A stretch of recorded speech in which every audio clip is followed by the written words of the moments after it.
को देखा, चेहरा देख कर ही आइडिया लगा लिया ये चेहरा किसी झूठे का नहीं हो सकता है। मोहम्मद रसूलुल्लाह के चेहरे की चमक जिसको देखकर कभी जाबिर इब्न समुरा ने कहा था, आए मोहम्मद कभी मैं आसमान पर चमकते हुए चांद को देखता हूं और कभी आपके चेहरे को देखता हूं तो काबे के रब की कसम मुझे ऐसा लगता है कि चांद आसमान पे जो चमक रहा है उसको हुस्न और नूर मिला है तो वो आपके चेहरे से मिला है। आसमान पे चमकने वाला चांद भी आपके चेहरे की रोशनी का हकदार है, वो भी आपके चेहरे से रोशनी लेकर गया है। उस चेहरे को देखकर कभी हसन इब्न साबित ने कहा था, वो अहसन मिनका लम तरकत आईनी व अजमल मिनका लम तलिदिन निसाउ। आज मोहम्मद इब्न अब्दुल्लाह आपको देखता हूं तो ऐसा लगता है कि वह अहसन मिनका लम तरकत आईनी, मेरी आंखों ने आपसे पहले इतना हसीन चेहरा देखा ही नहीं। वह अजमल मिनका लम तलिदिन निसाउ, और दुनिया की किसी औरत ने आपसे खूबसूरत बच्चा पैदा किया ही नहीं है। आप हसीन है, जमील है, इस चेहरे को बार बार देखता है रुकाना, अवार्ड पकड़ता है और थोड़ी देर के बाद अवार्ड उठाकर जमीन पर पटक देता है और कहता है मोहम्मद मुझे इस अवार्ड की नहीं, उसी अवार्ड की जरूरत है जो आप दुनिया को देते हैं। व अशहदु अल्ला इलाहा इल्लल्लाह व अशहदु अन्ना मुहम्मदन अब्दुहु व रसूलुहु, ये कलमा पढ़ता है रुकाना और इस्लाम कबूल कर लेता है। माफ कीजिएगा मेरे भाइयों, अल्लामा इब्न क़य्यिम ने ज़ादुल मआद में लिखा है कि रुकाना इस्लाम ले आया, लेकिन मौलाना अबुल कलाम आजाद ने लिखा वो इस्लाम से मुतासिर हुआ है लेकिन इस्लाम उसने कबूल नहीं किया था। लेकिन मैंने जो हवाला आपको दिया है वो ज़ादुल मआद का दिया है इब्न क़य्यिम का, कि उन्होंने कलमा पढ़ लिया और इस्लाम के दायरे में दाखिल हो गए। अल्लाह के रसूल सल्लल्लाहु अलैहि वसल्लम का ये अखलाक देखकर बहादुरी दिखाना मकसद था मुझे कि आप इतने बड़े पहलवान के सामने खड़े हो गए। ये उस बहादुर नबी की कौम है जो आज बुज़दिली का शिकार होती है और बहुत जल्दी मायूस हो जाती है, बहुत जल्दी मायूस हो जाती है। इसको फैसले करना नहीं आता है, ये कौम मुत्तहिद नहीं होती है। मेरे भाइयों, कितने 20 साल से जलसों में आ रहा हूं आपके आसपास के इलाकों में और बार बार कह रहा हूं कि मुसलमानों अपनी ताकत को पहचानो, बार बार कह रहा हूं कि सुनो, तुम इस मुल्क के प्रधानमंत्री नहीं बन सकते, ये फैक्ट है। या सिस्टम ऐसा बना दिया गया है कि तुम राजा नहीं बन सकते, तुम वजीर आजम नहीं बन सकते इस मुल्क के। लेकिन अगर तुम एक हो जाओ, अगर तुम मुत्तहिद हो जाओ और पूरे भारत के मुसलमान एक प्लेटफार्म पे कायम हो जाएं, तो मैं ये कसम खाकर कह सकता हूं कि रब्बे काबा की कसम तुम्हारे बगैर भी कोई प्रधानमंत्री नहीं बन सकता, कोई वजीर आजम नहीं बन सकता। तुम अपनी ताकत को पहचानो, तुम अपने वजूद को पहचानो, तुम बटोगे तो उसका फायदा दूसरों को होगा और हो रहा है। तुम्हें बांटा जा रहा है, तुम्हें अलग अलग बांटने के लिए बाकायदा लोगों को पाला जा रहा है, बाकायदा लोगों को उतारा जा रहा है। तुम्हारे दरमियान ना इत्तेफाकी पैदा कराई जा रही है, तुम्हारे वोटों को तकसीम करने की प्लानिंग बिहार के बाद बंगाल में भी हो रही है। तुम पहचान नहीं पा रहे हो, समझ नहीं पा रहे हो, यह तुम्हें होश के नाखुन लेने की जरूरत है, समझने की जरूरत है। प्लानिंग अच्छी होनी चाहिए तुम्हारी, जो अभी तुम्हें होश नहीं आ रहा है, तुम्हें होश नहीं आ रहा है। होश आएगा, इलेक्शन के बाद होश आएगा, अभी नहीं आएगा। हम प्लानिंग नहीं समझ पा रहे। हमारे यहां एक साहब ऐसे थे, नाम लेना जरूरी नहीं है, मुलायम सिंह की जब तक हुकूमत रही उनको यूपी में घुसने नहीं दिया गया। हमारे यहां अखिलेश की जब तक हुकूमत रही उनको घुसने नहीं दिया गया। हमारे यहां मायावती की हुकूमत रही उनको घुसने नहीं दिया गया। लेकिन आज योगी जी की हुकूमत है, उनको बार बार इजाजत मिल रही है, आइए यहां आइए वहां आइए, फिर भी हमारी खोपड़ी में नहीं बैठ रहा है, हमारी समझ में नहीं आ रहा है, हमारे अक्ल में भैंस का गोबर भरा हुआ है, हम समझ से दूर हैं, हम बस जज्बाती हो जाते हैं। हम ये समझते हैं कि मौलाना जर्जीस ने प्रधानमंत्री के बारे में ऐसा बोल दिया, यही हमारा हीरो हो गया है। मेरे भाइयों, हमें जज्बात से नहीं, होश के नाखुन लेने की जरूरत है और इस वक्त बहुत होश की जरूरत है, इस वक्त बड़े होश की जरूरत है। इस होश के नाखुन लीजिए, वरना आपके भाटोल से जो गोश्त जाता है कलकत्ता वो भी नहीं जा पाएगा। मौलाना को इतनी बारीकी की बात मालूम भी है, जासूस लगाए हैं मैंने हर जगह, सब मालूम है मुझे। मेरे भाइयों, एहसास पैदा करिए अपने अंदर, एहसास और इज्तिमाइयत अपने अंदर पैदा करिए। कितने जलसों में मैंने कहा है कि बड़े नुकसान से बचने के लिए छोटा नुकसान कर दो अपना। अभी मैं अपने भाई का पैर कटवा के आया हूँ टाटा हॉस्पिटल में। अपने फुफेरे भाई का कैंसर हो गया था, 10 साल पहले ऑपरेशन कराया था, डॉक्टर ने बचा लिया, लेकिन 10 साल के बाद फिर अटैक हुआ उस पर कैंसर का, और यही कैंसर। उसने कहा पैर नहीं बचा पाऊंगा और कटवाया। वो मना कर रहा था, मैंने कहा नहीं तुम्हें जिंदा रहना है। एक तरफ जिंदगी थी, एक तरफ पैर था। वो नहीं चाहता था कि पैर कटे। उसने कहा मर जाने दो, जितने दिन जिंदगी जी लेने दो, ऐसी जिंदगी से क्या फायदा। लेकिन मैंने उसको कहा नहीं, जिंदगी रहेगी तुम्हारी, कम से कम बच्चों का चेहरा देखोगे, उसके कलेजे से पूछो। जान चली जाए ये बड़ा नुकसान है, पैर कट जाए ये छोटा नुकसान है, लेकिन बड़े नुकसान से बचने के लिए अगर छोटा नुकसान करना पड़ रहा है तो कर दो, कर दो। छोटा नुकसान करके अगर तुम्हारी जान बच रही है तो बचा लो। मुसलमानों, बंगाल की सरजमीन पर बड़ा नुकसान क्या है तुम जानते हो, और छोटा नुकसान क्या है वो भी जानते हो। अगर बड़े नुकसान से बचना चाहते हो और उस पर अगर आपको छोटे नुकसान की कुर्बानी देनी पड़ रही है तो दे दो, लेकिन बड़े नुकसान से अपने आप को बचा लो। बिल्कुल वो हाल है कि मेरी बीवी के बच्चा पैदा हो रहा है, डिलीवरी का टाइम है, डॉक्टर ने कह दिया कि नहीं खतरनाक माहौल है, या तो माँ को बचा सकता हूँ या बच्चे को, इन दोनों में से किसी एक को बचा सकता हूँ। और जर्जी साहब कलेजे में पत्थर रख कर कहते हैं कि बीवी को बचा लो, बच्चा जा रहा तो जाने दो, बीवी रहेगी तो बच्चे और भी आ जाएंगे, लेकिन ये किसी की बेटी है, किसी की बहन है, वो लोग बर्दाश्त नहीं कर पाएंगे। इसलिए छोटा नुकसान अगर हो रहा तो कर दो, बड़े नुकसान को बचा लो, यानी बीवी को बचा लो और बच्चा जा रहा है तो जाने दो। हालांकि बच्चे से भी हमें मोहब्बत है, लेकिन छोटा नुकसान हम गवारा कर रहे हैं बड़े नुकसान से बचने के लिए। बंगाल के आने वाले चुनाव में आप भी यही तरीका अपनाइए, बड़े नुकसान से बचने के लिए छोटा नुकसान करिए, तभी आपको बड़े नुकसान से निजात मिलेगी। देख रहे हो कैसे कैसे लोग छोड़ के भाग रहे हैं। प्लानिंग है, प्लानिंग हो रही है, प्लानिंग। मेरे भाइयों, बाकायदा पैदा किया जा रहा है, तोड़ा जा रहा है, खरीदा जा रहा है। देख रहे आज फलाना इस्तीफा दे दिया, फलाना इस्तीफा। आपको क्या लगता है इस्तीफा ऐसे ही मिल गया है? हम दे रहे थे 100 रुपए, ऊपर से उनको ऑफर आ गया 1000 रुपए।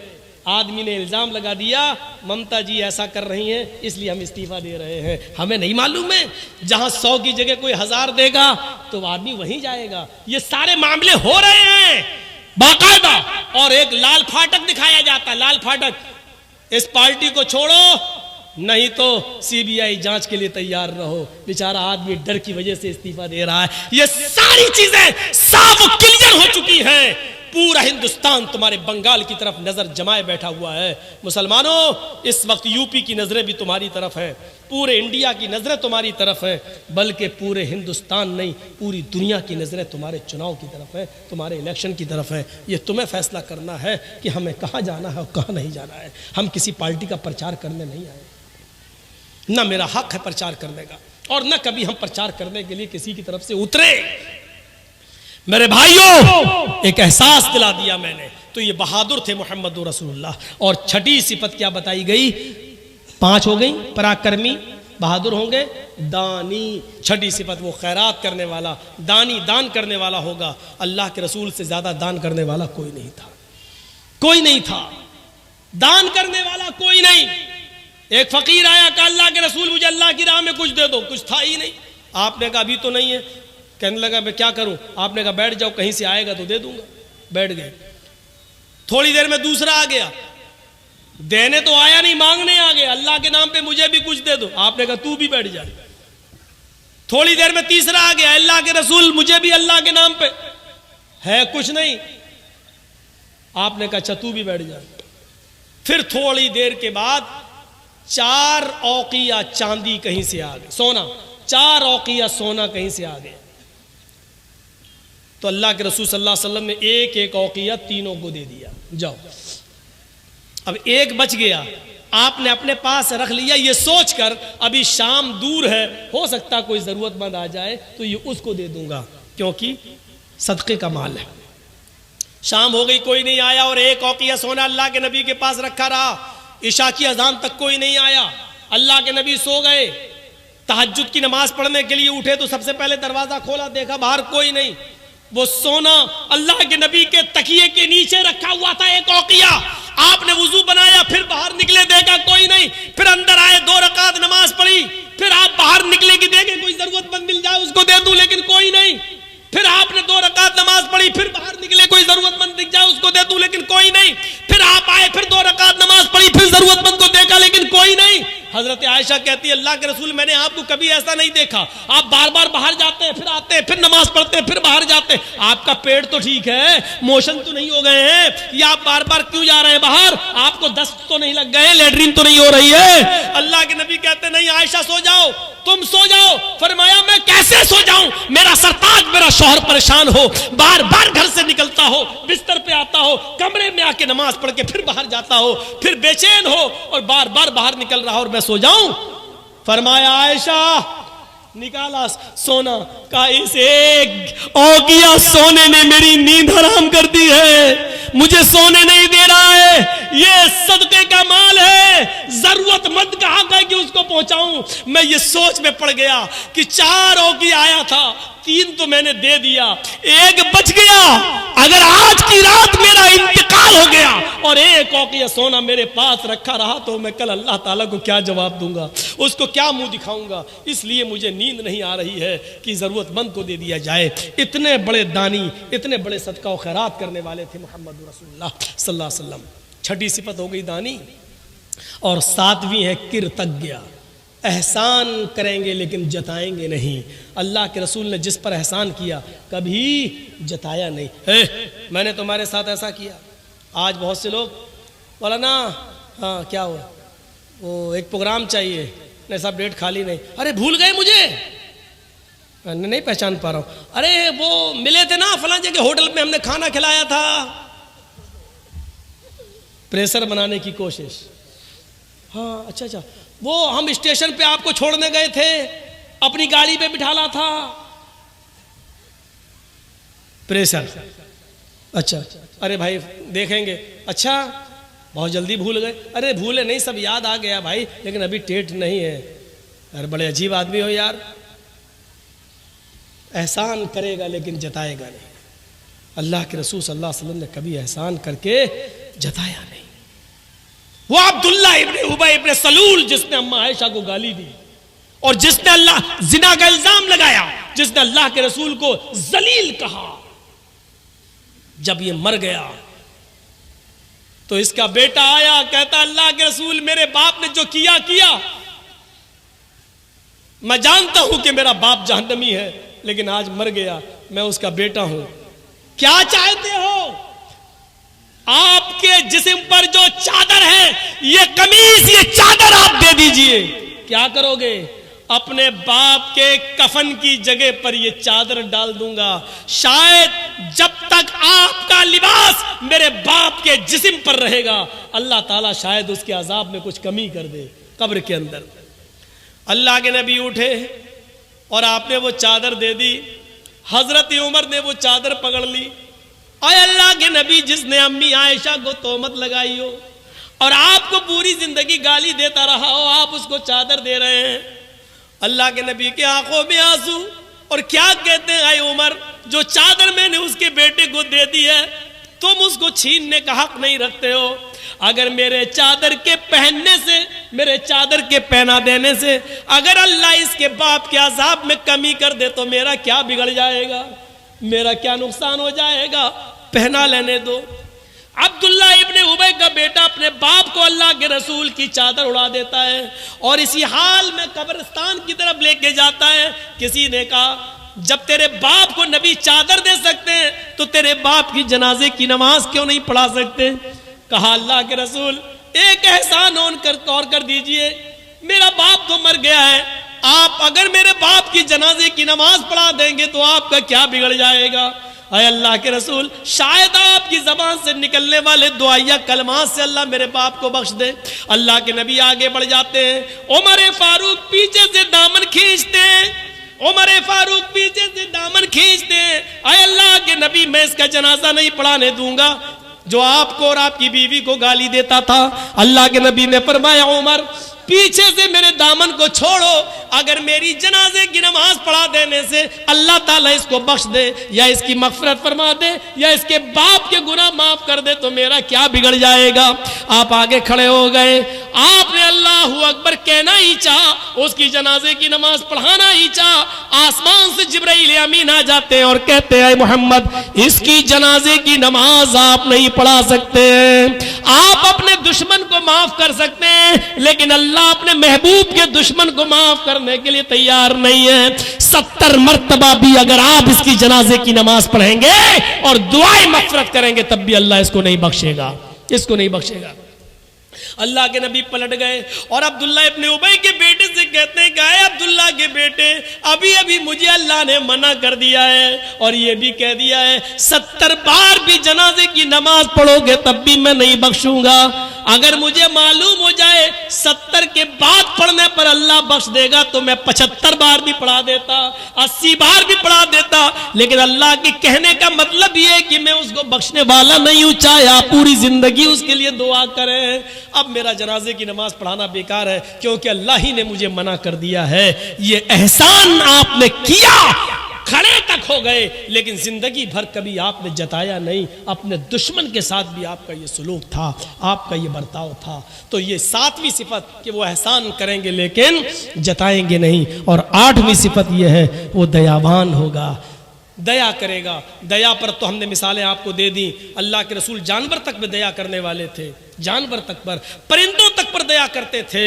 अल्लाह के रसूल सल्लल्लाहु अलैहि वसल्लम का वो वाक़या उठाओ कि आपकी बेटी ज़ैनब जो ऊंटनी पर सवार थी और हजरत अली लेके चल रहे थे और उनके पेट में हमल था, बच्चा था ज़ैनब के पेट में, और हिबार इब्ने अस्वद ने तीर मारा ये ऊंटनी को, लेकिन तीर निशाना खा गया, खता कर गया और वो तीर हजरत ज़ैनब के पेट में लगता है, पेट फट जाता है, ज़ैनब ऊंटनी से गिर जाती है और बच्चा जमीन पर गिर जाता है। इसी हाल में ज़ैनब को मदीना लाया गया और जब ज़ैनब को पता चला कि मेरे पेट का बच्चा जाय हो गया, होश में आई, पता चला कि पेट का बच्चा जाय हो गया, तो वो इस सदमे को बर्दाश्त नहीं कर सकी और उनका इंतकाल हो गया। अल्लाह के नबी अपनी बेटी को दफन कर रहे थे और आंखों में आंसू थे। लोगों ने पूछा, अल्लाह के नबी आपके आंखों में आंसू? फरमाया, ये मोहब्बत के आंसू हैं जो अल्लाह ने हर बाप के दिल में बेटी की मोहब्बत डाली है। ये मेरी वो बेटी है जो मेरे राह में बहुत मारी गई, सताई गई, यहां तक कि मेरी बात मानकर चलती थी और आज अल्लाह की राह में इसकी जान भी चली गई। 10 साल मदीना में रहने के बाद जब मक्का फतह हो गया, मदीने से निकल कर आप मक्के में आए तो आपने ऐलान कर दिया, लोगों माफी, जो इसने हमारे साथ जो जराइम किए, अगर कोई माफी मांगेगा तो हम उनको माफ करने के लिए तैयार हैं। एक एक मुजरिम आता गया और माफी मांगता गया। आप एक एक को माफ करते जा रहे हैं। हमजा के कातिल, हमजा का चचा का कलेजा चबाने वाली और पेट फाड़ने वाली और नाक कान काट के उसको धागे में डालकर उसका हार बनाकर पहनने वाली हिंदा को भी आपने माफ कर दिया और कहा, हिंदा मेरे सामने मत आया कर, बस इतनी गुजारिश है, मैंने माफ कर दिया है, लेकिन मेरे सामने जब तू आती है तो मुझे मेरे चचा की लाश याद आ जाती है। आप एक एक करके सबको माफ करते गए। एक और आदमी खड़ा है, कहा, अल्लाह के नबी मैं भी मुजरिम हूं, मुझे भी माफ कर दो। आप मुस्कुराए, कहा मैंने सबको माफ किया तो तुम्हें क्यों नहीं करूंगा? हाँ, लेकिन तुम्हारा जुर्म क्या है? उसने कहा मेरा जुर्म ना सुने तो अच्छा है, ऐसे ही माफ कर दीजिए। फरमाया नहीं नहीं, सबने अपने अपने जुर्म बताए और हमने माजी के वो जुर्मों को याद किया जो तुमने हम लोगों के साथ किया, अब तुम भी अपना जुर्म बताओ। फरमाया, अय अल्लाह के नबी, मैंने तीर मारा था ऊंटनी को, लेकिन वो तीर ज़ैनब के पेट में लगा था, ज़ैनब का पेट फट गया था और उसके पेट का बच्चा जमीन पर गिर गया था। आय अल्लाह के नबी, आपकी बेटी ज़ैनब को इसी हाल में मदीना ले जाया गया। आपने कहा तुम हिबार इब्ने अस्वद हो? उसने कहा। आप बेटे थे, खड़े हो गए और आंसुओं का समंदर आंखों से बहने लगा। फरमाया, हिबार, आए मेरी बेटी के कातिल, आज तू मेरी आंखों के सामने आ गया है। आए हिबार, मक्के की 13 साल जिंदगी और मदीने की 10 साल जिंदगी, 23 साल की जिंदगी में मुझे जितना सताया गया है, अगर वो तकलीफें तराजू के एक तरफ रख दी जाएं, और जिस दिन मेरी बेटी ने मेरे हाथों में, मेरी बाहों में उसने अपनी आखिरी सांस ली और उसका फटा हुआ पेट जब मैंने देखा, तो आए ही बार उसे एक दिन की तकलीफ अगर तराजू के दूसरी तरफ रख दी जाए और तराजू उठाई जाए, तो कसम है उस जात की जिसके कब्जे में मेरी जान है, आए ही बार 23 साल की तराजू का पल्ला उठ जाएगा और एक दिन की वो तकलीफ का पल्ला भारी होगा। उस दिन की, एक दिन की तकलीफ 23 साल की तकलीफों पर भारी बैठेगी, लेकिन मेरी चौखट पर माफी के मांगने के लिए आने वाले ही बार, जा ओ मेरी बेटी के कातिल, जा मैंने तुझे भी माफ कर दिया, आई बार जा मैंने तेरा खून भी बख्श दिया। आपने अपनी बेटी ज़ैनब के कातिल को भी माफ कर दिया, और ये उस वक्त की बात है जब हुकूमत आपके हाथ में थी, पावर आपके हाथ में था, आप चाहते तो एक मिनट में उसको कत्ल कर सकते थे और कोई रोक भी नहीं सकता था, क्योंकि अब पावर अल्लाह के नबी के हाथ में। लेकिन पावर आने के बाद माफ कर देना बड़ा कमाल है। ये दयावान थे, रहम करने वाले थे, जो मैंने शुरू में कहा था कि अगर रहम निकाल दिया जाए तो देश बिगाड़ के रास्ते पे आ जाता है। अल्लाह के रसूल तो बनाने आए थे दुनिया को, तो बिगाड़ के रास्ते पे कैसे ला सकते थे? इसलिए आपने अपनी बेटी के कातिल तक को माफ कर दिया। 2 घंटे से ज्यादा हो चुका है मेरे भाइयों। बस आखिर में मैं आपसे यही कहूंगा कि जितना भी सुना है उस पर अमल करिए। अल्लाह ताला हमें जब तक जिंदा रखे, इस्लाम पे जिंदा रखे, और जब हमारा खात्मा हो तो ईमान पर हमारा खात्मा फरमाए।